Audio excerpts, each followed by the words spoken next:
Hello friends, എല്ലാവർക്കും നമസ്കാരം. നിങ്ങൾ ഏവരും കാത്തിരിക്കുന്ന രേവതിയുടെയും സച്ചിയുടെയും ഇന്നത്തെ വിശേഷത്തിലേക്ക് എല്ലാ കൂട്ടുകാർക്കും സ്വാഗതം. എല്ലാവർക്കും നല്ലൊരു ദിവസം ആശംസിച്ചുകൊണ്ട് തന്നെ വിശേഷത്തിലേക്ക് കിടക്കാം. ലൈക്ക് ചെയ്യാനും ഹൈപ്പ് ചെയ്യാനൊന്നും മറക്കരുത് കേട്ടോ. അപ്പൊ ഞാൻ നേരെ വിശേഷത്തിലേക്ക് പോവുകയാണ്, പറഞ്ഞു ബോറാക്കുന്നില്ല.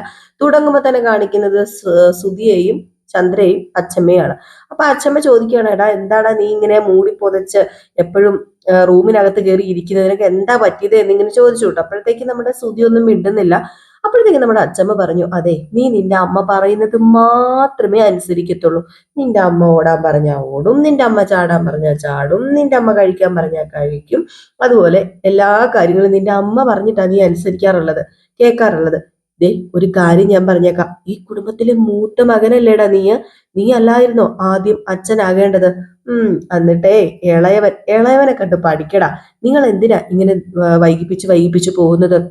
ഞാനൊരു കാര്യം പറയട്ടെ, ഇനിയിപ്പം സൗന്ദര്യം പോകും, പ്രസവിച്ചു കഴിഞ്ഞിട്ടുണ്ടെങ്കിൽ പല പല വ്യത്യാസങ്ങൾ ശരീരത്തിൽ ഉണ്ടാകും എന്നൊക്കെ പറഞ്ഞിപ്പോ പല പെൺപിള്ളാരും പ്രസവം ഒഴിവാക്കി വിടുന്നുണ്ട്. അതുപോലെ നിന്റെ ഭാര്യയും പ്രസവം ഒഴിവാക്കി വിടുന്നതാണോ? ഒരു കുഞ്ഞിനെ കാണാനുള്ള ആഗ്രഹം നിനക്കില്ലേടാ? നിന്റെ ഒരു കുഞ്ഞിനെ കാണാനുള്ള ആഗ്രഹം ഞങ്ങൾക്കുണ്ട്. അതുകൊണ്ട് ചോദിക്കാം, ഇനി അധിക നാൾ വെച്ച് നീട്ടി പോകാൻ വേണ്ടി പറ്റത്തില്ല. അതിന് ഞാൻ സമ്മതിക്കത്തില്ല. എനിക്കിപ്പം ശ്രുതിയെ വിളിക്കണം, അവളോട് എനിക്ക് ഈ കാര്യം പറയണം. നീ ഒരു കാര്യം ചെയ്യുക, ഫോൺ എടുക്ക്, ശ്രുതിയെ വിളിക്കുക എന്ന് പറഞ്ഞു. ആകെപ്പാടെ പെട്ടുപോയി നമ്മുടെ ശ്രുതി മനസ്സിൽ വിചാരിക്കാനോട്ടോ ഈ സമയത്ത്, എന്റെ ഈശ്വര, ഞാനിപ്പോ അച്ചമ്മയോട് ഈ കാര്യം അങ്ങ് പറഞ്ഞാലോ? അപ്പൊ ചിലപ്പം ശ്രുതിനെ ഇങ്ങോട്ടേക്ക് അച്ചമ്മ കൂട്ടിക്കൊണ്ട് വന്നാലോ? പറയണോ വേണ്ടയോ എന്നൊക്കെ പറഞ്ഞ് രണ്ടും കെട്ടൊരവസ്ഥയില് ഈ സമയത്ത് ചന്ദ്ര ഓടി വന്നിട്ട്, അമ്മ എന്താ ഈ പറയുന്നത്? ഇവൻ വിളിച്ചാലേ ശ്രുതി ഫോൺ എടുക്കത്തില്ലെന്നേ. അതെന്താ ഇവൻ വിളിച്ചാല് ശ്രുതി ഫോൺ എടുക്കാത്തത്? അതിന്റെ കാര്യം എന്താ? ഇവർ തമ്മിൽ വഴക്കാണോ? ആ, അതേന്നെ, ഇവർ തമ്മിൽ ചെറിയൊരു സൗന്ദര്യ പിണക്കുണ്ട്. ഇവനുണ്ടല്ലോ, അവള് വിളിച്ചു അവിടെ മേക്കപ്പ് ചെയ്യാനോ പോകാനായിട്ട് കൂട്ടിന്. ഇവന് വല്ല സമയമുണ്ടോ? ഇവന് ബിസിനസ്സും കാര്യങ്ങളുമായിട്ട് നടക്കല്ലേ. ഇവൻ അതിന് ചെന്നില്ലാത്തത് കൊണ്ട് ഇവനോട് കുറച്ച് ചെറിയൊരു സൗന്ദര്യ പിണക്കുണ്ട്. ഇവൻ വിളിച്ചാൽ ഫോൺ എടുക്കത്തില്ല. ഞാൻ വിളിക്കാം, ഞാൻ വിളിച്ചു തരാം. ആ, എന്നാ നീ എടുക്ക, നീ ഫോൺ വിളിച്ചതാ. ആ, ഞാനിപ്പോ വിളിച്ചു തരാമേ എന്ന് പറഞ്ഞ് വെറുതെ ഫോൺ കുത്തുന്ന പോലെയൊക്കെ കാണിച്ചിട്ട് ചെവിയിൽ വെച്ചിട്ട്, അയ്യോ അവള് ഫോൺ എടുക്കുന്നില്ല എന്ന് പറഞ്ഞ് അങ്ങോട്ട് ചന്ദ്ര അങ്ങ് രക്ഷപ്പെടാൻ ശ്രമിച്ചപ്പോഴത്തേക്കും അച്ഛമ്മ പറഞ്ഞു, അതെന്താ അവള് ഫോൺ എടുക്കാത്തത്? ഇവര് തമ്മിലൊരു ചെറിയ സൗന്ദര്യപ്പിണക്കമുള്ളതിന് നീ വിളിച്ചിട്ട് എന്താ ഫോൺ എടുക്കാത്തത്? ആഹാ, എന്നാ പിന്നെ ഞാൻ തന്നെ വിളിച്ചു നോക്കാം. അയ്യോ വേണ്ടമ്മേ, അമ്മ എന്തിനാ വെറുതെ വിളിച്ച് സമയം കളയുന്നത്? സമയോ? എന്തു സമയം? ഒരു ഫോൺ വിളിക്കുക ഇതിന് മാത്രം വലിയ സമയം വേണോ? എന്താ ചന്ദ്ര ഈ പറയുന്നത്? ഇവർക്കിടയിൽ വേറെ എന്തെങ്കിലും പ്രശ്നമുണ്ടോ? സത്യം പറ. അയ്യോ, ഇവർക്കിടയിൽ വേറെ ഒരു പ്രശ്നവും ഇല്ലമ്മേ. ആ, എന്നാ പിന്നെ ഞാനൊന്ന് വിളിക്കട്ടെ എന്ന് പറഞ്ഞു ഫോൺ എടുത്ത് നേരെ നമ്മുടെ ശ്രുതിയെ വിളിക്കുകയാണ്. ഏതായാലും അച്ചമ്മയുടെ ഫോൺ കണ്ടതും നമ്മുടെ ശ്രുതി മീരിയോട് പറഞ്ഞു, അയ്യോ ദേ ആ തള്ളയെ വിളിക്കുന്നത്, അച്ചമ്മ തള്ള.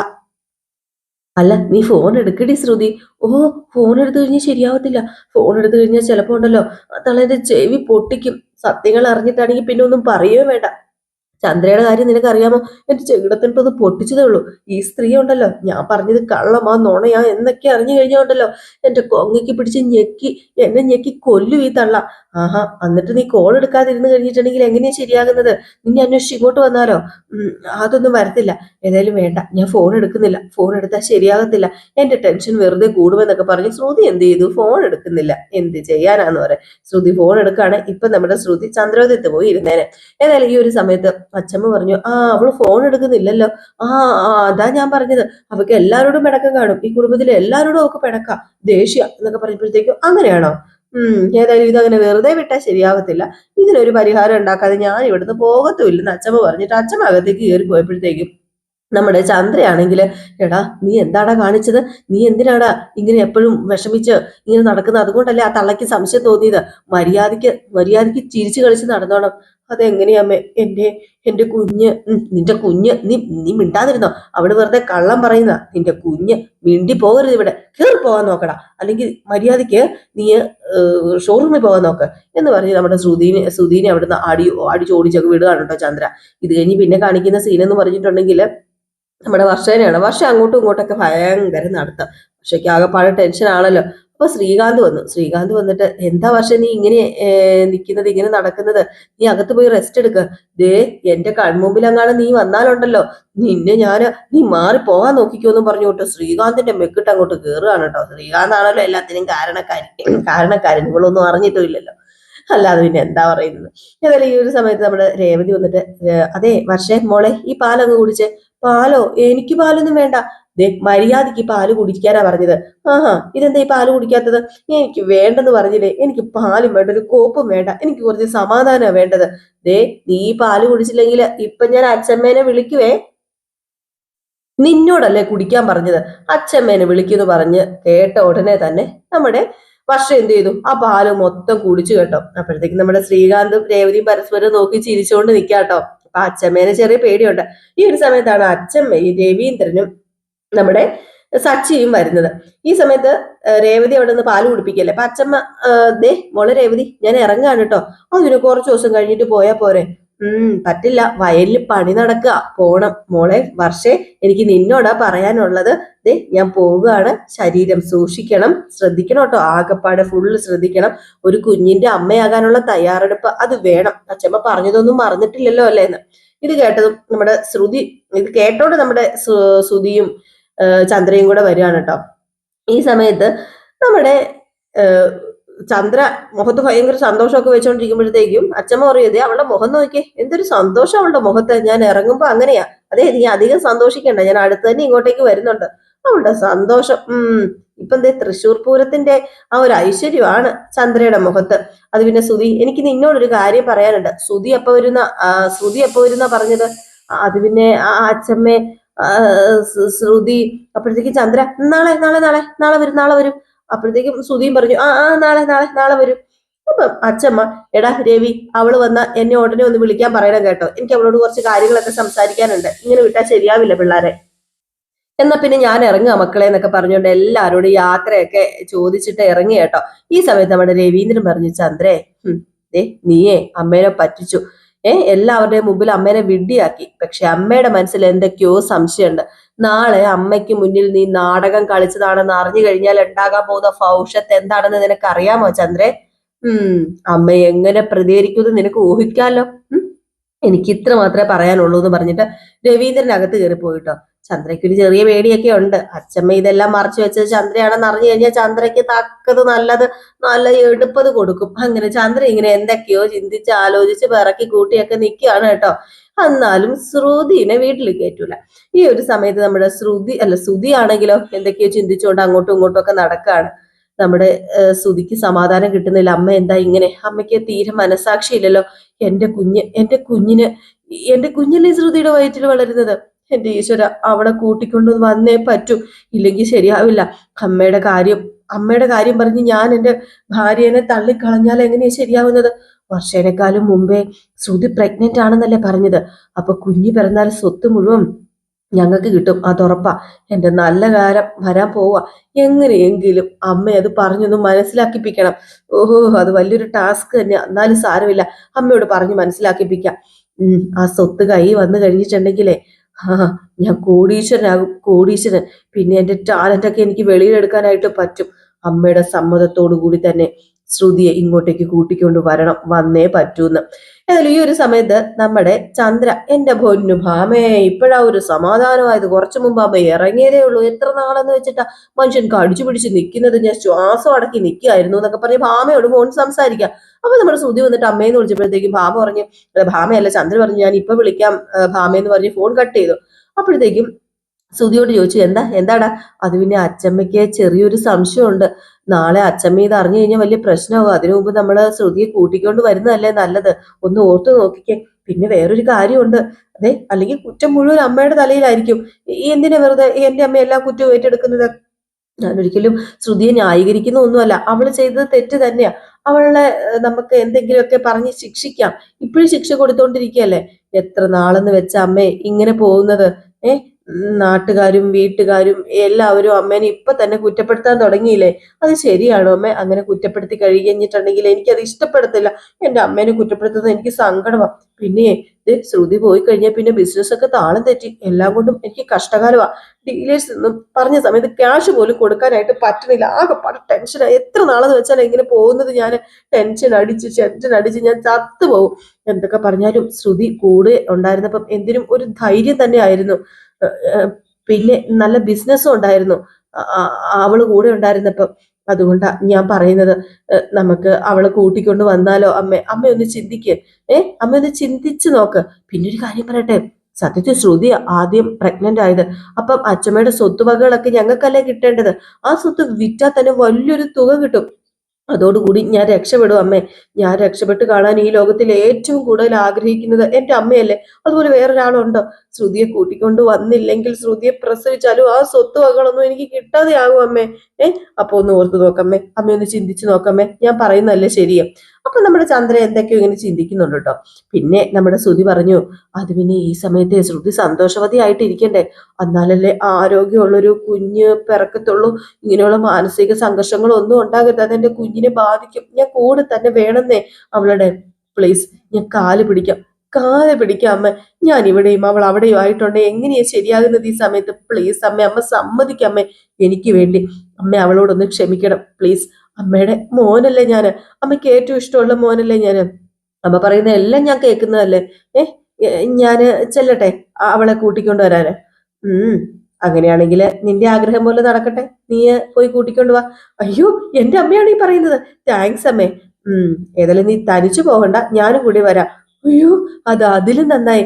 എന്നാലേ ഞാൻ പോയി സമയം കളയാതെ ഡ്രസ്സൊക്കെ മാറിയിട്ട് വരാം എന്ന് പറഞ്ഞ് അകത്ത് കയറി പോകാൻ തുടങ്ങിയപ്പോഴത്തേക്ക് ചന്ദ്ര പറഞ്ഞു, ഒന്ന് നിന്നെ, എനിക്കൊരു കാര്യം പറയാനുണ്ട്. എന്നാ അമ്മേ, എന്നാ പറ്റിയമ്മേ? എന്നാ പറ്റിയെന്നല്ലേ എന്ന് പറഞ്ഞൊരു ഒറ്റയാടി നമ്മുടെ സൂതിക്കിട്ട് കൊടുത്തു കേട്ടോ ചന്ദ്ര. അമ്മ, എന്തിനമ്മ എന്നെ തല്ലിയത്? നല്ല തല്ലിന്റെ കുറവ് നിനക്കുണ്ട്, അതുകൊണ്ടാണ് നിന്നെ തല്ലിയത്. നിനക്ക് എന്താ പറഞ്ഞാൽ മനസ്സിലാവത്തില്ലേ? എത്ര നേരം ഞാൻ നിന്നോട് പറയുന്നു, ഈ ജന്മം അവളുടെ കയറ്റിൽ നിന്ന് ഞാൻ പറഞ്ഞതല്ലേ. അമ്മേ, ശ്രുതി ഇപ്പൊ പ്രഗ്നന്റ് അല്ലേ അമ്മേ? അമ്മ അതെന്താ മനസ്സിലാക്കാത്തത്? അതുകൊണ്ടല്ലേ. ദേ, അതൊക്കെ അവള് കള്ളം പറയുന്നത്. ഞാൻ പറഞ്ഞില്ലേ, അവള് പ്രഗ്നന്റ് ഒന്നും അല്ല. പ്രഗ്നന്റ് ആണെന്ന് പറഞ്ഞാൽ ഇവിടെയുള്ള മരണം മനസ്സലിയും. അത് അവക്ക് നന്നായിട്ട് അറിയാം.